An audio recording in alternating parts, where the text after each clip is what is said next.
दोस्तों, मैं रितु शर्मा फिर से हाजिर हूं आपसे जुड़ी उन तमाम सूचनाओं, हलचलों और खबरों के साथ जो आपके लिए फायदेमंद है। बात कृषि की हो, आपके गांव की हो, सरकार की, पर्यावरण की या फिर आपके सेहत से जुड़ी हुई, हम हर मुद्दे से जुड़ी हुई जानकारी आप तक इस प्रोग्राम के जरिए पहुंचाएंगे। तो फिर देर किस बात की, आइए करते हैं शुरुआत। आज हम बात करेंगे रबी दलहन के न्यूनतम समर्थन मूल्य पर। जानेंगे प्याज खाने वालों के लिए क्या है अच्छी खबर। बताएंगे इस साल के ट्रेड फेयर में क्या होगा खास। समझेंगे क्या है सीएनडी वेस्ट मैनेजमेंट प्लांट। साथ ही बताएंगे तेज धूप में बाहर निकलने के फायदे। एग्रीकल्चर टुडे ने 8वां एग्रीकल्चर लीडरशिप समिट का आयोजन किया। समिट में उपस्थित कृषि विशेषज्ञों, नीति निर्माताओं सहित कृषि क्षेत्र से जुड़े तमाम हस्तियों ने अपने विचार व्यक्त किए और कृषि विकास की संभावनाओं पर गहनता से विचार विमर्श किया गया। कृषि जगत की जानी मानी पत्रिका एग्रीकल्चर टुडे ने 8वां एग्रीकल्चर लीडरशिप समिट 2015 का आयोजन किया। इस समिट का विषय था देश की खाद्य सुरक्षा के लिए कृषि का बेहतरीन ढांचा क्या हो। समिट में कृषि जगत से जुड़े देश विदेश से नीति निर्माता, उत्पादक और व्यवसायी शामिल हुए। समिट का शुभारंभ केंद्रीय ग्रामीण विकास मंत्री वेंकैया नायडू ने किया।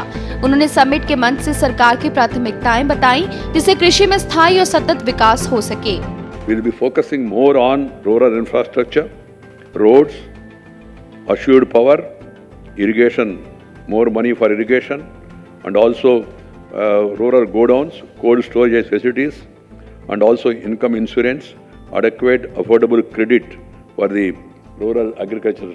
These are the priorities of the government. Summit के जरिए कृषि में बेहतर विकास की संभावनाओं पर चर्चा की गई।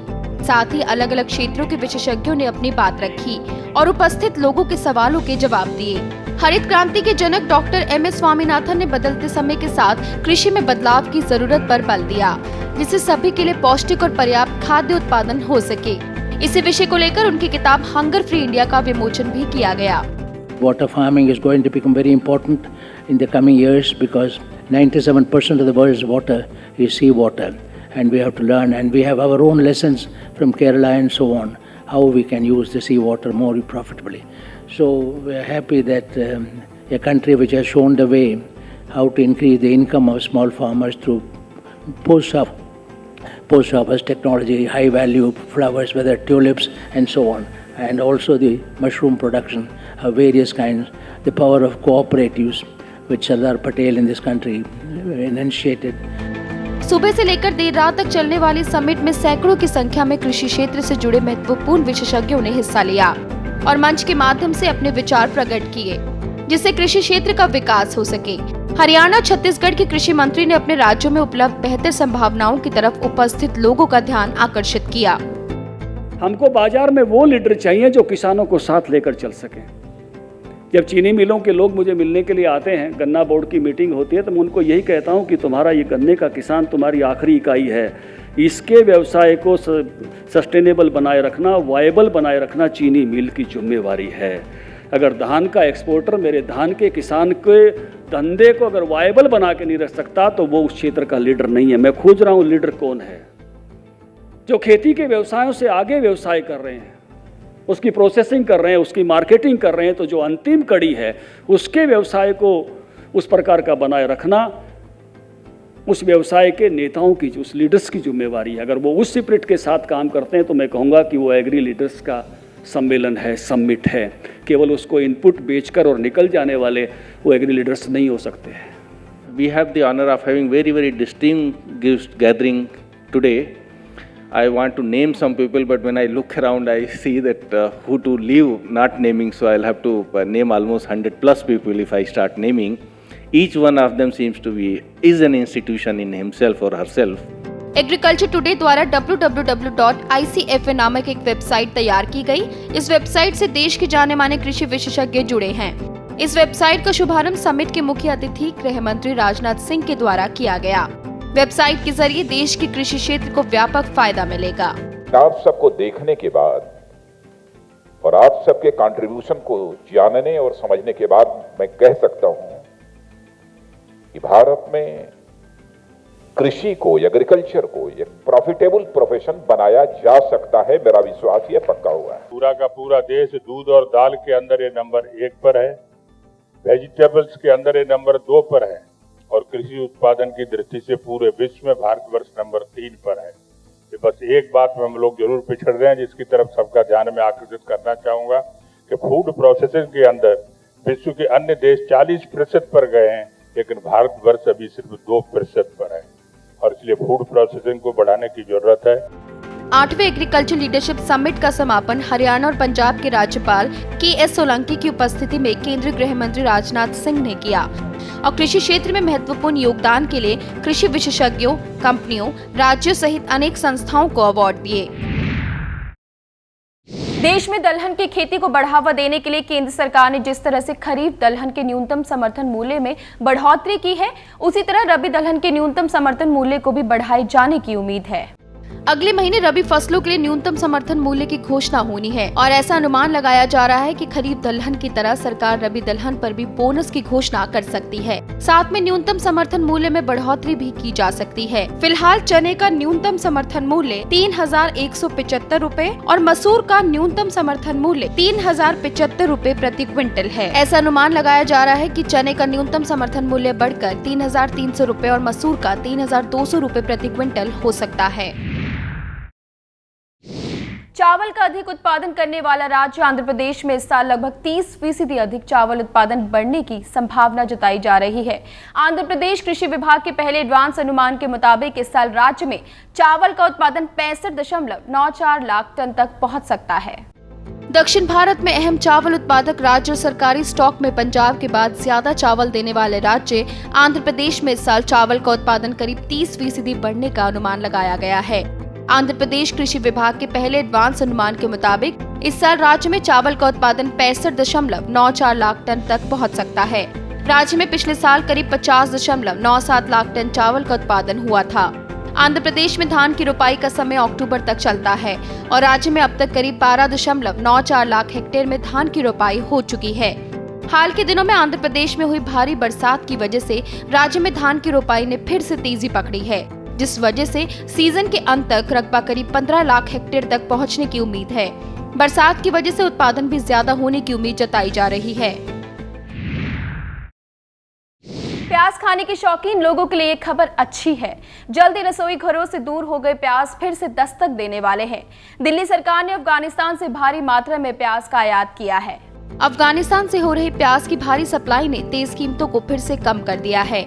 दिल्ली की मंडियों में प्याज के दाम तेजी से गिर गए हैं, जिसके चलते मंडियों में प्याज की कीमत 8 से 10 रुपए प्रति किलो तक सस्ती हुई है। अगले 10 दिनों तक कीमतों में नरमी की उम्मीद की जा रही है। हालांकि इस बीच 3-4 दिन के लिए पाक बॉर्डर बंद रहने से अफगानिस्तान की सप्लाई में रुकावट आ सकती है। दिल्ली के आजादपुर मंडी में अफगानिस्तान से 70 ट्रक में 1400 टन प्याज का आयात हुआ है।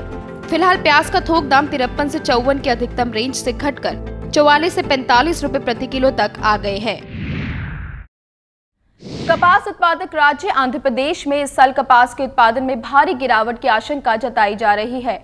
आंध्र प्रदेश कृषि विभाग के पहले एडवांस अनुमान के मुताबिक इस साल राज्य में कपास का उत्पादन करीब 38% तक घट सकता है।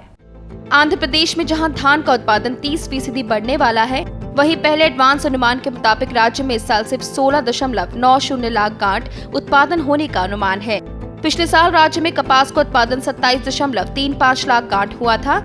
इस साल खरीफ सीजन की शुरुआत में आंध्र प्रदेश में बरसात की भारी कमी देखने को मिली थी, जिसकी वजह से कपास की बुआई प्रभावित हुई है।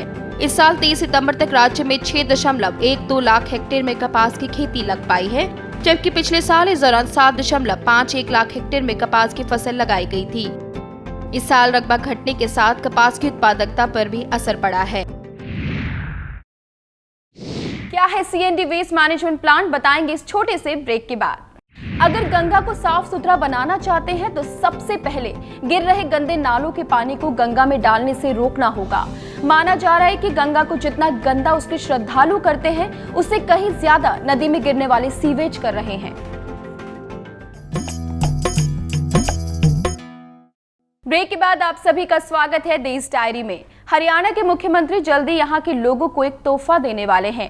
हरियाणा में अब अक्टूबर 2019 तक हर घर में टॉयलेट बनाने का लक्ष्य तय किया गया है, जिसमें अब तक 86% तक इस लक्ष्य को पूरा भी कर लिया गया है। हरियाणा ने अक्टूबर 2019 तक सभी घरों में टॉयलेट बनवाने का लक्ष्य तय किया है।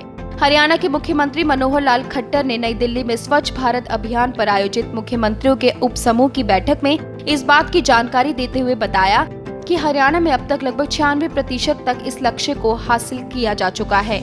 साथ ही इस बैठक में उन्होंने देश को साफ सुथरा बनाने के लिए कई महत्वपूर्ण सुझाव भी दिए और इसे देश भर में लागू करने की अपील की, जिससे स्वच्छ भारत अभियान में आदर्श स्थापित हो सके। इस साल खराब मानसून का सबसे ज्यादा असर देश के उत्तर प्रदेश और हरियाणा राज्य पर हुआ है। पूरे देश में 13% कम बरसात हुई है, जिसमें उत्तर प्रदेश में 46% और हरियाणा में 15% कम बारिश का अनुमान दर्ज किया गया है। इस बार मानसून की बेरुखी की सबसे ज्यादा मार यूपी और हरियाणा पर पड़ी है। पूरे देश में 13%, उत्तर पश्चिम भारत में 15% और पूर्वी यूपी में सामान्य से 46% तक कम बारिश हुई है।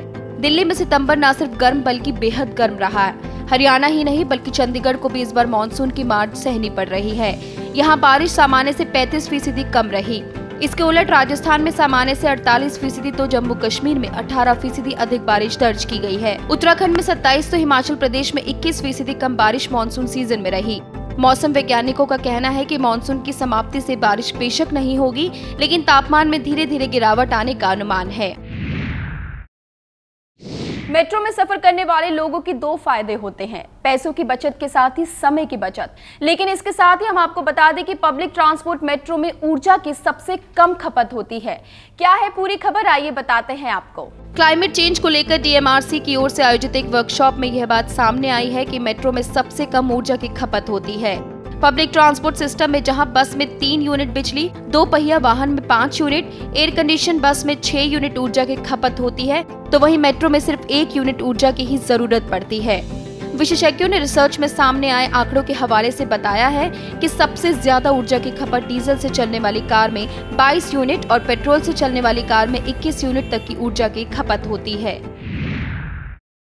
केंद्र सरकार प्रधानमंत्री मुद्रा योजना को लेकर अचानक से सक्रिय हो गई है। एक तरफ योजना के तहत 31 मार्च 2016 तक दिए जाने वाले कर्ज का लक्ष्य बढ़ाकर 1.22 लाख करोड़ रुपए कर दिया गया है। वहीं वित्त मंत्रालय ने लोन बांटने के लिए सभी सरकारी बैंकों को हर शहर और हर गांव में विशेष शिविर लगाने का निर्देश भी जारी किया है। केंद्र की भाजपा सरकार गांव-गांव कैंप लगाकर प्रधानमंत्री मुद्रा योजना के तहत लोन बांटने का प्रयास कर रही है। सभी सरकारी बैंकों को कहा गया है कि जिन गांवों या शहरों में उनकी शाखाएं हैं, वहां मुद्रा लोन बांटने के लिए शिविर लगाना शुरू कर दें। शिविर में अधिक से अधिक लोगों को मुद्रा लोन देने के निर्देश दिए जाएंगे। हम आपको बता दें कि मुद्रा योजना के तहत असंगठित क्षेत्र के छोटे कारोबारियों को 1000 से 10 लाख रुपए तक का लोन दिया जा रहा है। ये लोन बिना जमानत के 10% ब्याज दर पर मिल रहा है। अभी सरकार की तरफ से बैंकों पर अधिक से अधिक लोन बांटने का दबाव है। ऐसे में माना जा रहा है कि लाभार्थियों को लोन लेने में कोई खास दिक्कत नहीं आएगी। ये योजना इस साल 8 अप्रैल को लॉन्च की गई थी। हर साल लगने वाले ट्रेड फेयर में इस साल आपको कुछ अनोखा देखने को मिल सकता है। इस बार मेले में आपको मेक इन इंडिया के शेर की दहाड़ जोरों से गूंजती हुई सुनाई देगी, और वो भी हर जगह। ट्रेड फेयर में इस साल आपको हर तरफ मेक इन इंडिया थीम ही दिखाई देगी। इसी थीम पर बेस्ड एक पवेलियन भी होगा।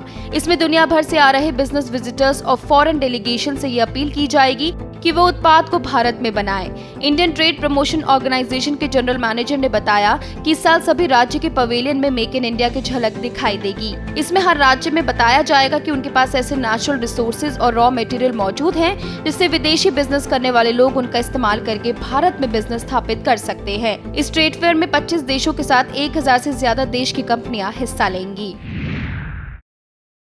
अगर गंगा को साफ सुथरा बनाना चाहते हैं तो सबसे पहले गिर रहे गंदे नालों के पानी को गंगा में डालने से रोकना होगा। माना जा रहा है कि गंगा को जितना गंदा उसके श्रद्धालु करते हैं, उससे कहीं ज्यादा नदी में गिरने वाले सीवेज कर रहे हैं। केंद्र सरकार की महत्वाकांक्षी नमामि गंगे परियोजना से जुड़े देश के जाने माने पर्यावरण वैज्ञानिकों का कहना है कि प्रतिमाओं के विसर्जन का गंगा को प्रदूषित करने में महज 15% ही जिम्मेदार है। गंगा को सबसे ज्यादा दूषित नदी में गिर रहे 85% सीवेज का पानी है, और यही असली वजह है जिससे हमारी गंगा सबसे ज्यादा दूषित होती है। अदालत के कई आदेशों के बाद भी इन नालों को रोकने में प्रशासन असफल होती दिखाई दे रही है।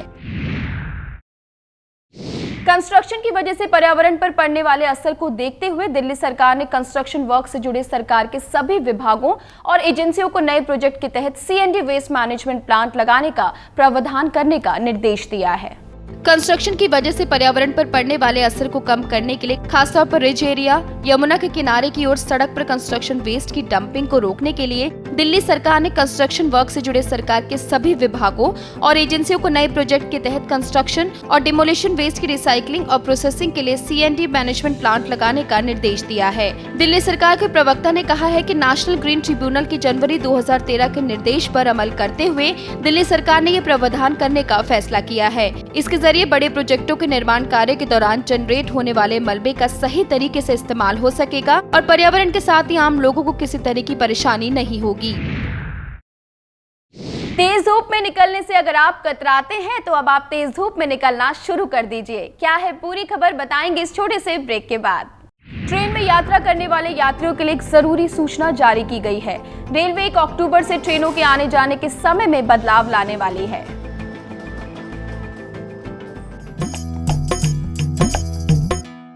ब्रेक के बाद एक बार फिर से आप सभी का स्वागत है देश डायरी में। पर्यावरण में सुधार लाने के लिए आए दिन नेशनल ग्रीन ट्रिब्यूनल कई प्रयास करता रहता है।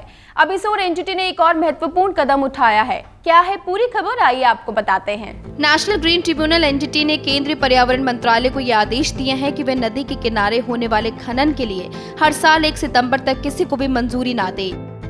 इस आदेश को अभी फिलहाल उत्तर भारत के लिए ही लागू किया है। एनजीटी द्वारा ये बात कही गई कि पर्यावरण मंत्रालय द्वारा नियमों के उलट भी बरसात के दौरान नदियों में से रेत निकाले जाने का काम जोरों शोरों पर होता है। लेकिन पर्यावरण मंत्रालय ने अभी एनजीटी की इन बातों को सही न ठहराते हुए फिलहाल एनजीटी द्वारा कही गई बातों पर गौर करने पर विचार किया है। आपको ये जानकर हैरानी होगी कि भारत में हर तीसरा व्यक्ति हाई ब्लड प्रेशर का शिकार है। कार्डियोलॉजिकल सोसाइटी ऑफ इंडिया के विशेषज्ञों ने इस बात की पुष्टि की है।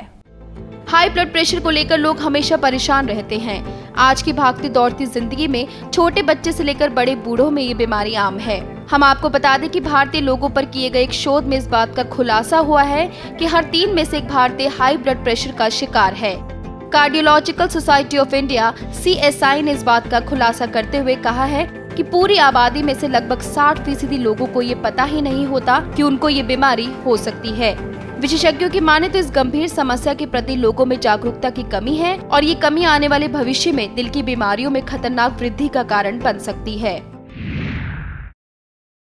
ट्रेन में यात्रा करने वाले यात्रियों के लिए एक जरूरी सूचना जारी की गई है। रेलवे 1 अक्टूबर से ट्रेनों के आने जाने के समय में बदलाव लाने वाली है। 1 अक्टूबर से उत्तर रेलवे में नया शेड्यूल लागू किया जा रहा है। इसके चलते लखनऊ और वाराणसी समेत अन्य महत्वपूर्ण स्टेशनों से चलने वाली लगभग 124 ट्रेनों के समय में परिवर्तन किया गया है। ये रेलगाड़ियां लखनऊ के अलावा वाराणसी, प्रतापगढ़, सुल्तानपुर, फैजाबाद, बाराबंकी आदि स्टेशनों से होकर गुजरने वाली है। नए शेड्यूल में कुछ मिनटों से लेकर घंटों तक का फेरबदल किया गया है। 1 अक्टूबर से सभी स्टेशनों के लिए नया टाइम टेबल जारी कर दिया जाएगा। साथ ही 16 अक्टूबर से गोरखपुर कटरा स्पेशल ट्रेन भी यात्रियों को अपनी सुविधा देगी। अगर तेज धूप में बाहर निकलने से आप कतराते हैं तो अब आपको इस बारे में फिर से सोचने की जरूरत है। एक शोध के मुताबिक सुबह सिर्फ 30 मिनट की धूप सेकने से आप तनावपूर्ण जीवन के साथ ही दिल से जुड़ी हुई बीमारियों के खतरों से भी बच सकते हैं।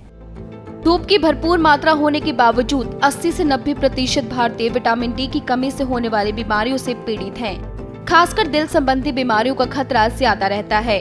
दिल्ली के Scott heart institute and research centre के शोधकर्ताओं के मुताबिक विटामिन डी की कमी हाइपरटेंशन, हार्ट डिजीज और हार्ट फेलियर जैसे दिल की बीमारियों के गंभीर खतरे से जुड़ी हुई है। उन्होंने कहा कि शुरुआती शोधों में ये बात सामने आई है कि विटामिन डी की कमी पहले से दिल के रोगों से पीड़ित मरीजों में हाइपरटेंशन और अचानक दिल की धड़कन रुकने से मौत होने का खतरा बढ़ाती है।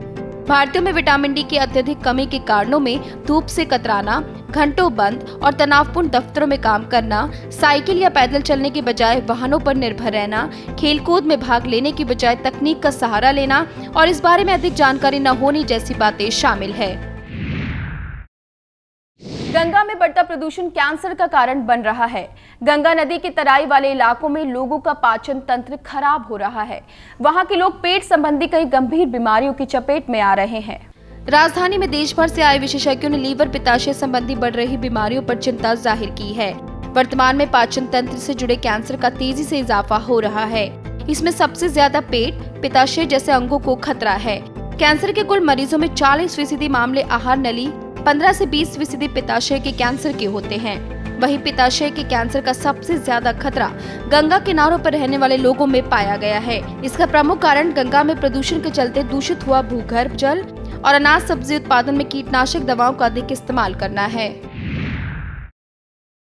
दिल्ली वासियों की झोली में जल्द ही खुशखबरी दस्तक देने वाली है। अब बहुत जल्द आपको सड़कों पर साइन बोर्ड पर जगह के नाम के साथ ही उसकी दूरी को भी अंकित किए जाने पर विचार किया जा रहा है, ताकि लोगों को जगह के नाम के साथ ही अंदाजा लग सकता है कि उनकी मंजिल अभी और कितनी दूर है।